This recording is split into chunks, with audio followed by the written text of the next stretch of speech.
Hey guys, this is Andy McCann here with CrossFit Garage Podcast, which I am changing the name. Right now, the name of the podcast is CF, so CrossFit, CF Garage with Andy McCann.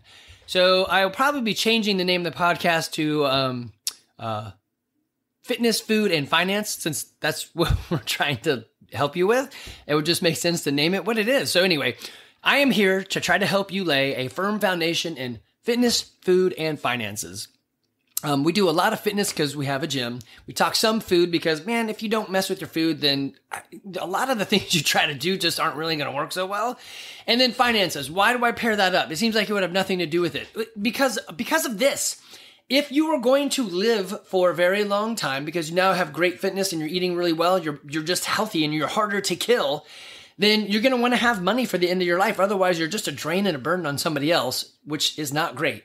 So we want to pair those together. We want the healthy side of it, but we want the money side of it. So probably the biggest thing I could tell you on that, we're not going into money today, but actually maybe we will do a little bit. What I would tell you is buy some Bitcoin, baby. Anyway, I think I told you guys let me go back and look when that episode was. Let me put you on pause. All right. Through the magic of technology, we are back. So on May 26th, 2023, I said, hey, you should probably buy some Bitcoin. So if we go back, oh my gosh, this is going to be perfect. Look at this. So I'm looking at a chart right now. Bitcoin is at $70,000 for one coin. You can buy individual units of a coin called Satoshis. I think it's 100,000 or 100 million. I don't know. It's a big number of Satoshis that make up a Bitcoin. But the all-time high ever was back in somewhere maybe like 2021, and it was $73,000. So one of the lowest points in a long time, so it hit a big trough, was back in 2023. So in May, where is May? There it is. May 2023-ish, we're at basically $25,000 a coin. So I had been, and actually when I made this video, it was probably before that, right? So I was telling people to buy Bitcoin back at the lowest spot of $16,000 a coin. Then later on in a podcast with you guys at $25,000 a coin, and it's up to $70,000. So had you heard that and said, Ash, I don't even know. So I've got a group of Georgia Tech guys, or there's 5 of us, and I told them, hey, buy some Bitcoin. It's pretty cheap right now. You're going to want something. You should just buy it. And they're like, I don't get it. I'm like, it doesn't matter if you don't get it. It's like, do you get gold and silver? What do you even do with gold and silver? But yet people buy gold and silver. Why? I don't know. It's a store of value. Just spend $100. Had they spent $100, let's say it's almost tripled. So it's $300 they would have, right? Free money. So, well, not free money, but it's an investment. Anyway, there's my advice on the money side is buy Bitcoin. This podcast right now has nothing to do with Bitcoin. Me and rabbit holes. Okay, so what are we actually going to talk about today? What we're really going to go down the road of is sort of this idea, but bigger is, hey, I am preparing my life and I'm putting things together and I want to be anti-fragile. I want to be stable. I want to be resilient. What do I do?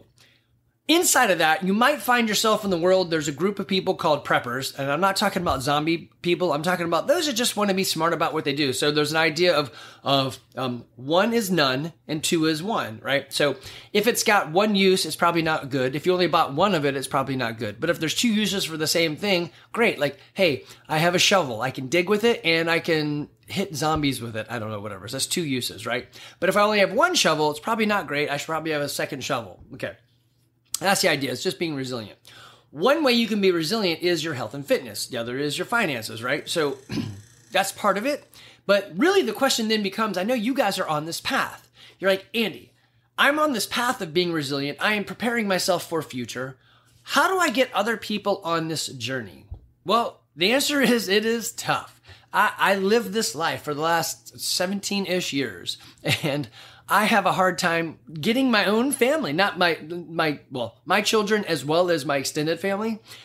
The answer is I don't really know, but I'm going to give you some options and the things that I think would work well. And I can tell you the stuff that definitely doesn't work. The other day we talked about this bell-shaped curve. So I'm going to give you some things that don't work at all. I can guarantee it. And then under the curve, these may help you out. Okay. So the big question here then is, I am getting healthy and fit. How do I get my spouse? How do I get my children? How do I get my friends, my family on board on the idea of if we don't do something, then we're doing nothing. And if we do nothing, then we're probably going to die early. So weirdly, the number one cause, if you wrap up a lot of the issues why people here in America are dying, it really comes down to eating like a dumbass. So either it's obesity or they're eating food that's not really food and they're undernutriented, whatever. In other countries, they will call like Parkinson's and Alzheimer's, those type of diseases, they'll actually call it a type 3 diabetes.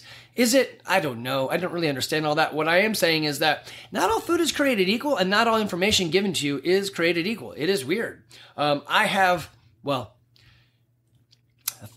for good or ill, have a bad story with our very first kid going to the pediatrician. When you go into the pediatrician, we had a pediatrician fire us because I asked too many questions. I'm like, seriously, what the blank?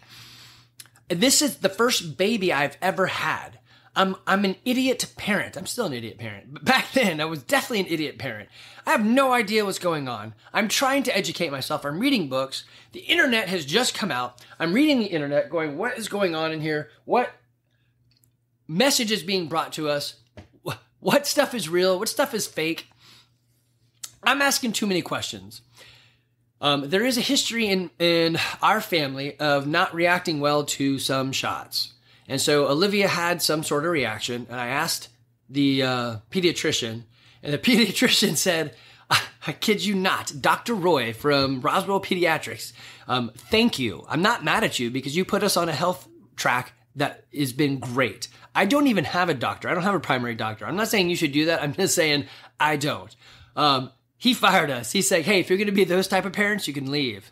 I walked out the door with Verity and Olivia, got in the car. I was like, I don't even know what he means, those type of parents. And that's when Verity clued me into, there's a whole world of people who are not into shots. And I could care less, really. But when it comes down to your own kid having a real reaction, I'm super concerned. And the doctor kicked us out because I asked too many questions. That's super dumb. What the hell? You should have answered the questions. But anyway, thank you, Dr. Roy, because you put us down a track of health and fitness that I probably never would have got on had you not thrown me down the rabbit hole. So thank you. Sometimes when life gives you lemons, at least it gave you something, right? So I have lemons. Anyway, what you should do is ask questions. I know it didn't work out with the doctor because the doctor had too much information. They were bound up in his own advice and his own theories and his own ideas and pay probably. But I will say that asking questions is probably the best way to go. And the worst way to go is to tell somebody, no, you're wrong, you're fired. So don't do that. The other bad thing to do is to sit down at the dining room table or dinner table, kitchen table, whatever, and go, hey, family, let's have a talk. Little Tina, you're fat. You need to stop eating. Little Tommy, you need, sloth. You need to exercise. There's probably a better way to do it than that as well. That is bad. Don't call somebody out right from calling them out. Don't say it right in their face. I am a 50-year-old man, and I know I don't react the same way as everybody else. I think that's fine. I'm learning my way. But saying truth in front of people sometimes just makes you a dick. So don't be a dick. Come up with another way to say the truth. I think the better way is to ask them questions. And I'm going to go down a weird rabbit hole because I do an expert counsel bit for the Survival Podcast. I got it pulled up here. This is a YouTube and a podcast episode, so you can watch it or you can just listen to it. I prefer podcasts, but Levi said, Dad, you're an idiot. You should be recording them. And then Jamie Thomas said, if you put it on YouTube, I would actually listen to them because I do a lot more YouTube. I'm like, oh, okay. And it's easy. I just hit record. So why not do, this is a great example of one is none and two is one. So I have the ability to do this twice with only doing it once. So yeah, let's do it. It takes no extra effort. Well, it does. I have to rip out the audio through, whatever, but it takes mere seconds. So I do a little bit for the Survival Podcast with Jack Spirko. I love this guy. He preaches how to live a good life when times are bad or even if they're not. And a lot of it is just like, hey, it's going to be gardening, doing some chickens, being smart with your money. So it's not zombies, although it sounds like that. It's not. It's really cool. Actually, you can do really cool things. If you look at his side right here, the sponsors that he's got, he does have bulk ammo. So it is Survival Podcast. Actually, I need to buy some bulk ammo. fun story. Little segue. Some of you guys are going bah right now. I've got chickens, and when you have chickens and you raise your own chickens and you hatch your own chickens, 50% of the time when you hatch an egg, it's going to be a rooster, and roosters don't lay eggs. And you need 10 hens for every one rooster because they mate a lot. And the roosters dig their little talons into their back to hold on, and it hurts the hens, and so they're losing feathers. I got too many roosters. I have almost like one rooster for every 2 hens, and that's not good. So I need to harvest some roosters. You either pick them up at night and put them in a cage and then actually do all the harvesting, but I am running out of time. And I have too many. I hatched them at a weird time that I thought would be better for the heat so that the chicks could stay alive outside without me putting on heat lamps. But I forgot that this is a tough time for me. So I have too many roosters now. It's been 6 months. They're laying eggs and the roosters are trying to mate, and I need to get rid of some. So I have some 22 cartridges that are subsonic. So most of the time they just pack grains inside the casing, and then you shoot it and you hear a and that's sometimes the bullet breaking the sound barrier, right? Or it's I guess it is because it's a sonic, right? Subsonic. So sonic would be the sound barrier. Let me double check that because I may be being an idiot right now. Awesome. I'm not too stupid, just mostly stupid. So I love the internet. You don't have to be the master of everything, but at my fingertips, you have the information available to you. The other day in class, I made reference to the Encyclopedia Britannica. And several people looked at me, cocked their head, and were like, what the hell is that? So it's the internet, but in book format. And you could actually read it and get to the end of it. Anyway, so right here I just looked up sound barrier feet per second, and it's about 1,200 feet per second-ish is the sound barrier. So it says the sound barrier is typically broken when an object travels. It's weird that it doesn't have a specific number. So an object travels at a speed of around 1,060 to 1,200 feet per second, or 343. See, now they're like 343 meters per second. I wonder why it's not. There should be like a very specific sound barrier. So what does it say? At higher elevations it changes. Anyway, so it's about, let's call it 1,000. So here I just looked up what is a subsonic 22 long rifle cartridge, and they said basically they're going to pack it with less than 1,000 feet per second velocity. So they'll put less gunpowder in the casing. Anyway, sorry. It's totally random, a double random. Anyway, this bulkammo.com sells subsonic rounds, and I've got to harvest roosters. So if you're not going to catch them at night, you got to shoot them during the day.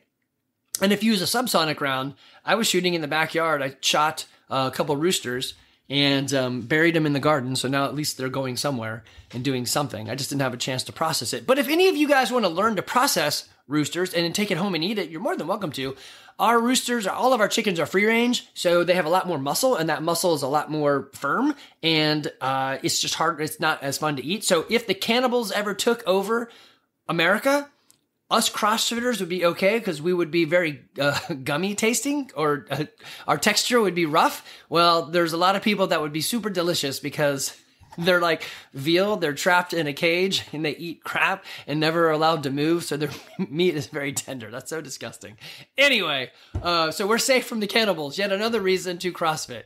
So this guy, Survival Podcast, Jack Spirko, he's got cool sponsors, and some of them, like the bulk ammo I use, Start9 Embassy server I use. So if you want to, it's kind of I know this is not what we want to talk about, but it's just interesting. And so here we go. So Start9 Embassy server. So basically it's a computer that you don't really do computing on. It does its own thing. So thus it's a server. And you can do things like text messaging via this. So you have your own texts. You can, instead of saving your documents into the cloud, this becomes your cloud, because the cloud's not really a cloud. It's just somebody else's computer. If you're into filtered water, he's sponsored by Pubkey Filters, so you can buy stuff from them. They have discount codes for all this. There's canine training. So anyway, you can see it's not like zombie apocalypse. It's actually things that you might be interested in using. Anyway, I do a bit for him, and somebody asked, hey, in this prepping world, a lot of my prepping friends are kind of like fat and out of shape, yet they've got like food stored up for the end times or whatever. They have guns, and they have a bug out bag, but they're not really healthy or fit. So the first thing that's going to happen is they're probably going to die because they can't do anything with the things that they've got. So they've spent all this money on easy preparations, maybe not easy, but things, rather than taking care of themselves. And the question was, how do I get into their head that maybe they should actually stack health and fitness in their preparation stack. So this going to you is still the same question. How do you tell somebody that you love in your life or that you're around that, I don't know, maybe you should work on your health and fitness? Here's the first thing that I'm going to give you. Don't go to their face and say, hey, you're fat and slow. You should fix that. I think the best thing you could do is go down the road of things they like. So for example that I used in the little bit I did for him, I'm going to use for you guys is, let's just say you've got a buddy who's into prepping and they're like, yeah, I've got a go bag, which I think everyone should have a go bag. What is a go bag? It's just basically, hey, there's a hurricane coming. Everyone grab that bag that's already packed and let's go. So you want to get out of Dodge quick. I mean, you could see a hurricane coming for quite a while, so maybe it's not a big deal, but maybe there's, I don't know, maybe a train derails and spills all this chlorine gas or whatever it was that happened just a little bit ago. And you're like, now I want to get out of Dodge. And the police are driving around going, leave your house right now. So a go bag is a bag you can grab that has stuff to live for like 3 days, right? And it's whatever you think you need. It might be, sorry, coffee break. I should have paused that, but it might be just clothing. It could be money. It could be some food. It could be a handgun. I don't know, whatever you decide you think you need. Anyway, the point is, many of these guys in the prepping world have a go bag. The problem with the go bag is, let's say I can't actually drive my go bag out. Do I have a smaller bag? Usually they do. They would have a backpack that have stuff in. So this is what I told them to do, and I'm going to go down this road for you guys and give you better examples. But here's their first example was, hey, what's in your go bag? So they start talking about their go bag. They're like, well, there's clothes, there's some food, there's some water purification. And if you start thinking about that stuff, like there's a sleeping bag and a tent, possibly, it sounds a whole lot like what somebody would use to hike the Appalachian Trail. So I looked up, what's the average weight of an Appalachian Trail backpack? And it's about 25 pounds, probably a little bit heavier. I think that guy's going pretty light, but 25 pounds. I'm like, okay, so hey, your go bag sounds like it weighs about 25 pounds.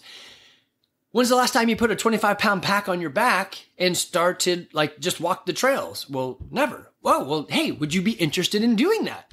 Yeah. Hey, so do you think we should start off with 25 pounds? Or do you think we should start off with something lighter, right? So now you see what we're doing is we're bringing them into an example of something that they actually want to do and they're excited about. And we're going to walk them through that because they care about it. They care about it. So I just did something that you guys are like, I can't believe you just did that. But I paused it so you couldn't see. I don't normally take any drugs or over-the-counter medicine or any of that stuff. Mostly because I don't need to. I'm never really sick. But my neck hurts. I did something the other day. We were doing the heavy power cleans. And I'm not sure what I did. I think I just gripped too hard or I was just too damn awesome. And my neck, not my neck, my traps, I think I finally shrugged. So Erin, she says, I shrug too much. And I tell her I don't shrug enough. So she must have channeled her inner shrug and I shrugged the crap out of my shoulders and my neck hurt. So I took an ibuprofen. Well, an off-brand ibuprofen, right? So do I sometimes violate my own rules? Yes. Why? Because they're just rules. Everything's made to be broken, right? Okay, so this pack. You tell this guy, hey, you got the 25-pound pack. Do you want to go for a distance? Do you want to go hike 10 miles? Do you want to go hike for 20 minutes? Or do you want to hike a specific weight for as long as we can, right? So figure it out. Go put it back on and go do it. Then they're going to see, oh, man, I don't think I can do this. So another example. I'm racing with Evie. We're out in an adventure race. We're, I don't know, like 5 hours into a race. And I want to tell her so badly, hey, your 50-year-old man is actually like pulling you along this course.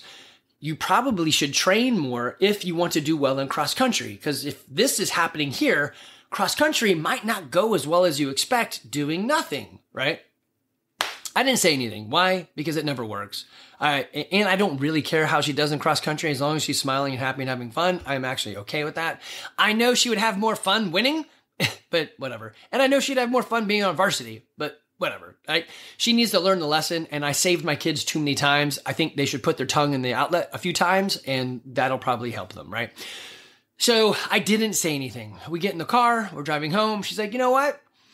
I think I should probably jog a bit more when I'm home by myself. I'm like, oh yeah, why's that? She's like, I think you were pushing me around the course a bit. I'm like, oh. So she knew. I didn't need to say it, right? But we're doing something that she liked. and she saw the evidence of what I do every day and what she's doing every day. So we put ourselves together and she could see the difference. Now, granted, it's adventure racing. I'm really used to it. She's not, so she's learning. So there's a lot of other pieces of the puzzle, but the jogging part was part of it, right?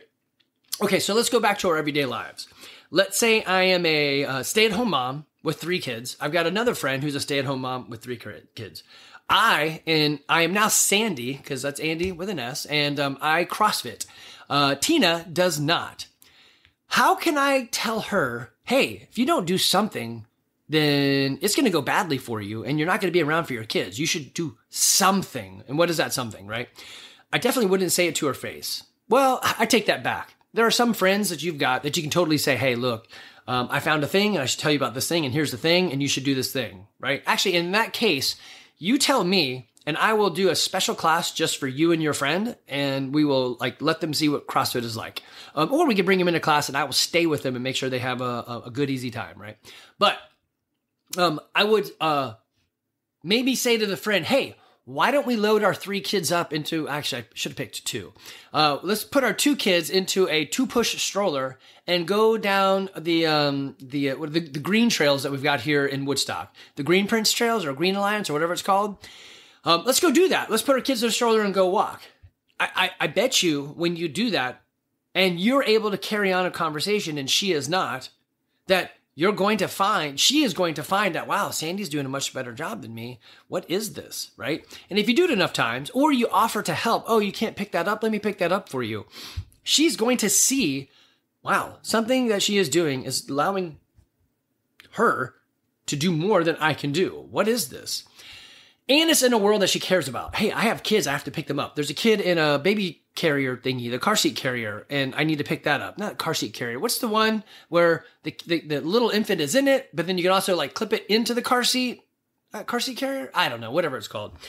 It's been too long. You can clip that thing in and you can take it out and put it into a stroller and you're good to go. I do like that idea, but on the bad side, they're like, my kid's strapped into the same thing all the damn time. That probably isn't good. Probably should pick them up and move them around, but whatever. Maybe they already know that. It says that in the warning label. Do not leave your kid in here for 10 hours straight. Okay, so that's an example of just them seeing it. The other one could be, I don't know, let's say I'm a dude at work. And why did I do mom at home and dude at work? Because I'm from the 80s and that's just how it normally rolls off in my head. You could be a woman at work, whatever. I'm Sandy at the office and I've got office mates. And maybe I tell them, hey, look, for lunch, let's go for a walk. Let's eat and walk. And we go for a walk and they're all sweaty out of breath. And you're like, hey, I'm fine, right? Or there's a thing happening where, I don't know, they're redoing the IT closet or IT room or whatever. And you're in there lifting and moving. And they're like, wow, how are they doing that? So if you can find something that they're interested in and then help out with it. And an easy one is like gardening or yard work. Hey, you're doing stuff at your house. Let me come over and help. And they see you moving. They're going to be like, that is interesting. You could wear a CrossFit shirt and be like, hey, I do CrossFit. Actually, this says Star Wars. So I do Star Wars, but I do CrossFit. And I'm out here doing stuff with you. Here's the funny part about yard work and CrossFit. Nothing ever adds up well for yard work. Yard work will always kick your ass, but at least CrossFit allows you to go longer in that ass kicking. And you'll be able to go longer, but you're going to be just as sore. It's so weird. Anyway. So find a thing that they're doing or interested in and invest yourself in it and go along with them. Backpacking, biking, pushing the kids in a stroller, doing something at work, something that's interesting to them. Like, hey, let's play soccer with the kids. An easy one for me has always been when you go to a kid's birthday party. I don't know if they do this anymore. Like, hey, we're doing a trampoline party or a whatever, like bouncy house party. As a dad, I would be out there chasing kids and doing fun stuff with them. And other dads are like, well, thank you for doing that because I'm tired. Or I am too out of shape to do anything. I can't do anything like that. I mean, sucks, right? And so some of them would ask, hey, what do you do? Even now, I get this more often. And Tyler, thank you for saying it. He said, and guys my age will say it. They're like, he said, you have what I want. You're an older guy that is pretty healthy and fit, and you don't have any medication or a doctor. I'm like, yes, well, weirdly, if you just do what we're doing, you're going to get that. And he's like, yeah, that's what I'm here for. I want to be harder to kill. And thank you, Nick, for giving me that. You will definitely be harder to kill and easier to love. So my peers that are 50, they're like, yeah, I'm going in for that 50-year anniversary checkup and things aren't great. And so we end up having conversations. that's awesome. I post stuff. I really don't care for social media, Facebook, Instagram, all that stuff, but I put it on there. Let me see if I can pull this up so I can see it and you can see it. Okay. I don't know how to log into my own stuff on my computer, but so there's a cool one for Aaron. So here I am doing a little lift, and actually, oh, darn it, it doesn't say. It used to say, maybe it's only on my phone. So it's had down here at the bottom, like 300 people had watched it, and it's only been like 24 hours. So do I care to show myself doing this thing? No, not really. I don't really care. I'm a relatively private guy, but I know at 50, most of my friends are on Facebook, and I do it shares between Instagram, and they're going to see this. And I have every once in a while somebody text me or Facebook app me or whatever the hell you call that and ask, hey, dude, it's been a long time. Here's where I'm at. I need some help. I'm like, yeah, I'll help you. Usually it involves like, hey, don't do stupid stuff, and then let's find you a CrossFit gym near you, right? But I don't know, this video, which, yeah, put out the other day, had like 300 watches on it. So I guess I could pull it up on my phone and look to see if it's changed. Let me go look. Yeah, so I'm looking at it right now. It's got 759 plays. I don't even know 759 people. That's not true. I got like 1,500 people that I'm supposedly friends with on Facebook. So, hey, friends. But no, it is not making me viral. And no, I'm not trying to be the Liver King or Beef Max guy or whatever those people are. I just want to help my friends out, right? So all I care about is the few people that I care about. I really don't care. No, I'm not trying to monetize any of this.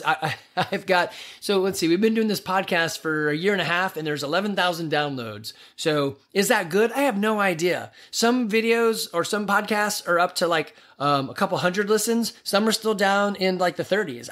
Whatever. I don't know why. I just hope it helps people, right? So I want to help them. I want to meet them where they're at. I can meet some of you guys on the phone. So I do. There was a YouTube one I did. Let's see if I can find that. Yeah, I think it was a short. Let me see how that works. Let me pause you and find it. Yeah, so YouTube short, exact same video. This says it's got 10,000 views. Probably, I don't know if that's really 10,000 or it's just like pretend 10,000. I don't know how you tell. Yeah, I don't know. I'm not good enough on these tools to actually know how to make it work. This is the first time some so of them have ever I wish I was better, but I'm not.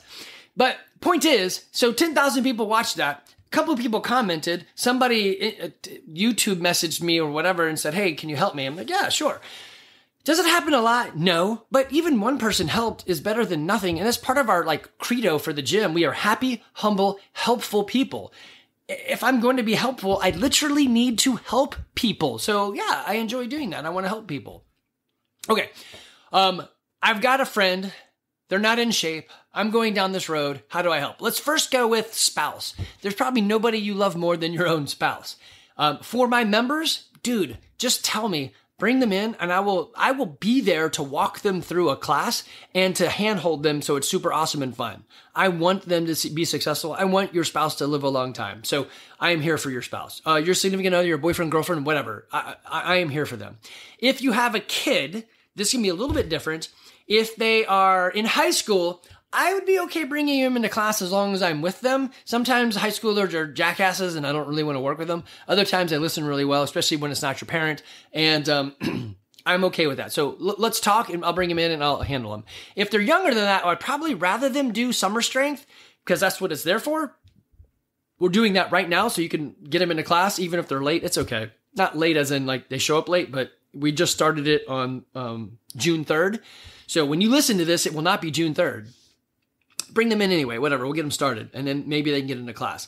I typically don't have middle schoolers in class with us unless they've done summer strength. So you'll see Oliver in class. But seriously, if you know Oliver, he's like the most mature. Oliver, I don't know how old you are. You have to be at least, let's see. I know you're under 16 because your sister Neve is the same age as Olivia because they played in soccer, or Evie because they played soccer together. So they're 15. Which makes you probably 2 years younger, so you're probably 13. So I did math there. And if your dad is listening to this, Alan, you ready for this? It's Abra, Neve, Oliver, Oren, and Stella. Oh man, I blew it. I almost had them all. I think it's Estelle. Yeah. We have another friend that is Stella. I think Yeah, different. Anyway, I still have them. You have a great family. Anyway, I am happy to work with them. The younger ones, it's a little bit difficult, but Oliver is an exception. He's done summer strength twice, and he's in class, and he's a champ. And he moves really well. He's doing great. Some of you guys have kids like that. That's totally awesome. We'll work them up. We could do some personal training during the year and get them in there, but I would really suggest summer strength. It gives us basically 2 months to really help them out. So that's your friends and your family. Welcome to bring them in. If you can't get them here, there's somebody else and you want to use a tip or a tactic, man, pass them one of these podcasts. Say, hey, I thought you'd like this. This idiot that I know has been off of sugar for 10 years. Take a listen. And maybe they'll listen to some other stuff. Or maybe connect us and I could help them out. Hey, my buddy just got diagnosed with pre-diabetic. What should we do? I mean, let's talk. It's not that difficult. Many of the things we do aren't difficult at all. It's just not easy. You have to change your structure. You have to change your routine. Just like my daughter is finding out, hey, I got to work 10 hours a day, 4 days a week at this job. I mean, yeah, that's what adults do. Weird, right? So it's not difficult. Just show up and do it. But it's not easy either, right? Then the next step is do something that they're interested in and maybe not 3, 2, 1, go it, but put a time priority or a distance priority or something that you can be like, hey, let's go push the kids around for an hour and see how it goes, or down the trail and back and see how it goes. And that way you can look at the difference between what you're doing. Or I have a great one. My buddy Glenn Gruschow, he's like, hey, Andy, I'm between jobs at the moment. I got to start my next one in a week. I want to go climb Blood Mountain today or tomorrow. Do you want to do that? I'm like, oh, dude, I am really good with being spontaneous if you allow me to plan it. So, all right, I think I can plan that. Let me rearrange some stuff. And we went and climbed Blood Mountain. I did good. He did good. He's like, hey, that was really fun. He does a lot of movement. I do a lot of movement. Great, right? He does more distance stuff and eating, and I do CrossFit. So they're always surprised when CrossFit actually pans out. The guy I race with most of the time, Eddie, he's always amazed that, hey, I do the normal training and you just do that stupid crap. And yet here we are racing together doing about the same pace. He is a little bit fitter, faster, and trained in those disciplines. So yes, he does a better job at the sport, but he also trains for the sport. I just train to be harder to kill. So go in it easy when you talk to your people. Create an example, create hyperbole, create a scenario to talk about. Find a thing that they're interested in. Like, it could be anything. Hey, I hear you're into canning vegetables. Great. Let's go somewhere and can together. Let's can for an hour and do it fast. Let's can for time. And they're going to realize, oh, wow, they can can really good, and I'm canning slowly. I don't know what really is involved in canning. I'm just saying you can turn anything into a 3, 2, 1, go and have some sort of measurable or have some sort of this is what my body's like and your body's like. And I think that's valuable. And I think that's going to help show them the difference. Probably the bigger thing is get them to do something with you. That something could be CrossFit. Go find a gym somewhere. Oh, that's a great one. Go see your friend and be like, hey, I'm stopping in. I do CrossFit. Come do a CrossFit drop in with me. I'll stay with you and guide you through the workout so that they won't know that you don't know what you're doing. Now they've gone to a gym to do your thing. I think that would be awesome. We had a new guy, Seth, come in. Seth, hope you're listening. He's on vacation right now, but he's got an exercise science degree and he does the normal hypertrophy style lifting. So he's not bodybuilding, but that back, bi, chest and tri, legs, right? The 3 days of rotation. And so he's interested in CrossFit and he's interested in coaching. It's like, hey, the first thing we need to do is get you some classes so you can see what's going on. Trust me in this, go easy. And he's like, yeah, okay, I'll believe you. You seem to know what you're talking about. He went out on a limb and said, all right, I'll trust you. The first thing he did was, it was kettlebell, V-ups, and the other thing, whatever the other thing was, I forgot. And was it lunges? No, it wasn't lunges. Row? Maybe it was row. I don't know. And so he did the red kettlebell. I'm like, hey, good choice. And I could tell the way he's swinging it, it's too light for him, but he's stuck with it. The next day he comes back, he's like, I think that was a Friday. He came back on Monday and he's like, man, I am wrecked.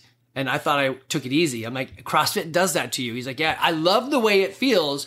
And I'm a little bit humbled by how much it destroyed me. I'm like, yeah, it's just a different feeling. You're still really strong. You're going to move things really good. It's just different. It's a different way to exercise. So it's like eating black licorice. I hate it, but it was kind of fun, right? Kind of good. So he's going to be coming back when he gets back from vacation, do some more workouts with us. Super strong, moved really well. We did power cleans the next day and he took instruction really well. But anyway, the point there is even if you are doing stuff and fit, CrossFit is going to impact you in a different way. So bringing them into a class with you somewhere else, make sure you go easy with them. Don't try to crush them. Unless it's somebody you want me to crush, you can tell them, hey, when I bring in Timmy, crush him. I'm like, all right. So that is not the best way to get people interested in being healthy and fit, but you know your friend better than I would know him. So I would do whatever it is. Like I know that let's say CJ brought Nathan and Jared into the gym, and those guys want to crush it. They don't want to go easy. They listen, which is great, but they always lean towards, let's make this thing hurt. I'm like, all right, let's do it. But CJ knows them and they know their body and this is what they want. And they're young and they can actually bounce back way faster than I would. Okay. Guys, if you're here local, we're here in Woodstock. We're across from Black Rifle Coffee, across the street-ish from First Baptist Woodstock Church, the big church on 92. We are here to help you. Our group of people leans more towards we want to be harder to kill than I want to go to the CrossFit Games. We do push each other, but not crazy like that. It is funny. I took Evan to get some blood work done, and he was next to a CrossFit-like gym. So I was like, hey, I heard you yell 3, 2, 1, go. I just popped my head in. And so me and the owner were talking, and he's like, isn't it funny? I took the word CrossFit out of my business, and we're doing much better. I'm like, it is weird. I don't know why the word CrossFit makes people nervous. He's doing the exact same damn thing. He just doesn't call it CrossFit. Maybe not the exact same thing. I was watching, I was like, oh, I so want to go in there and crack some people's movement. They're going to hurt themselves. So it's different and it's not as much coachy, but it's just funny. You take the word CrossFit out and people will go to it. You put word CrossFit in there and they're a little bit nervous. I don't know why. CrossFit it is the best thing I've ever found for my body, and it's ultimately scalable and infinitely modifiable. It's beautiful. If you're local, come to us. If you're not local, I'm happy to help you. Email me, andy@crossfitgarage.com. This is a podcast that I do. This is also a YouTube video that I do. Podcast, you can find us currently. The name is CF Garage with Andy McCann. I'll probably change the name to not fun. I'll change it to Fitness, Food, and Finance probably. And then on YouTube, what is it? I think it's at Andy McCann 42, and you can find the videos there. All right, guys, y'all take care. Stay safe.